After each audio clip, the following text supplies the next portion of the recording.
আসসালামু আলাইকুম। আমি আপনাদেরই জাবির খান, কার্যনির্বাহী সদস্য পদপ্রার্থী আসন্ন যোগসু নির্বাচনে। এই যোগসু আমাদের প্রথমবারের মতো হয়েছে, আমরা হবে আশাবাদী এবং আমরা আশা করি সকল ভোটাররা 30 তারিখ অন্তত ভোট দিতে আসবে। যাকে দেখ যোগ্য যাকে মনে করুক, কিন্তু তাদের ভোটাধিকারটা প্রয়োগ করবে, এটা আশাবাদী। আমি জাবির খান। আমি কোনো ভিত্তিহীন এবং অবাস্তব কোনো ইস্তেহারে বিশ্বাসী নয়।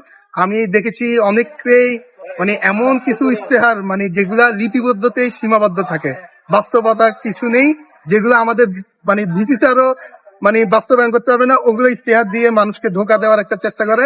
কিন্তু আমি বাস্তবমুখী, বাস্তব চিন্তাধর্মী মানুষ।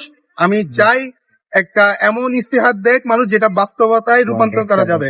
আমার দেখা মতে আমি 2টা নারী বান্ধব ইস্তেহার দেখেছি, যেটা প্রয়োগ করা সম্ভব। যেমন আপনারা সবাই অবগত ছিলেন, আমাদের একটা অবন্তিকা আপু একটা হত্যাকাণ্ডের ইস্যু ছিল, যেটাকে ফ্রেমিং করা হয়েছিল সুইসাইডাল, কিন্তু আমার মতে সেটা একটা মার্ডার। এই জাস্টিসটা আমরা পাই নাই, সঠিকভাবে পাই নাই, বিকজ অফ আমরা আমাদের ক্যাম্পাসে একটা পার্মানেন্ট নারী লয়ার নাই। তো আমি একজন আইনের ছাত্র হিসাবে আমি একটা নারী লয়ার পার্মানেন্ট রাখার একটা ইস্তেহার দিতে চাই, যেটার মাধ্যমে ওই লয়ারটা সকল নারীদের হ্যারাসমেন্টের আইনি জটিলতাটা আপনার রিমুভ করতে পারবে। আর দ্বিতীয়ত আমি একটা জিনিস খেয়াল করলাম, এতগুলো নারী আমাদের এই ক্যাম্পাসে, আমাদের এই মেডিকেল সেন্টারতে একটা গাইনোকোলজিস্ট নেই, অথচ আমাদের এই দক্ষিণ এশিয়ার সবচেয়ে বড় চিকিৎসা ক্ষেত্রে সবচেয়ে বড় প্রবলেম হয়ে উঠলো গাইনোকোলজিস্ট, যেগুলোর কারণে নারীরা বিভিন্ন ভাবে ভুগছে। আমি চাই ওটা রিমুভ করতে। সর্বোপরি আমি চাই আমাদের ছেলেদের জন্য এবং মেয়েদের জন্য উভয়ের জন্য কোনো খেলার ব্যবস্থা নেই।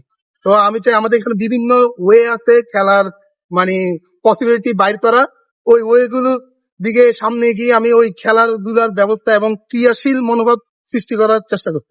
তো আমি বাস্তবতাকে নিয়েই সামনে আসন্ন যোগসু নির্বাচনে পদপ্রার্থী হয়েছি, কার্যনির্বাহী সদস্য ঐক্যবদ্ধ যোগিয়ান প্যানেল থেকে।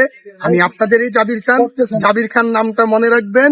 আশা করি 30 তারিখ ভোট দিতে আসবেন, যাকে যোগ্য মনে করবেন তাকে দিবেন। দিন শেষে জিতে যাবে জবিয়ানরা, জিতে যাবে জুলাই, কারণ আমরা সবাই জুলাইয়ের সপক্ষে শক্তি।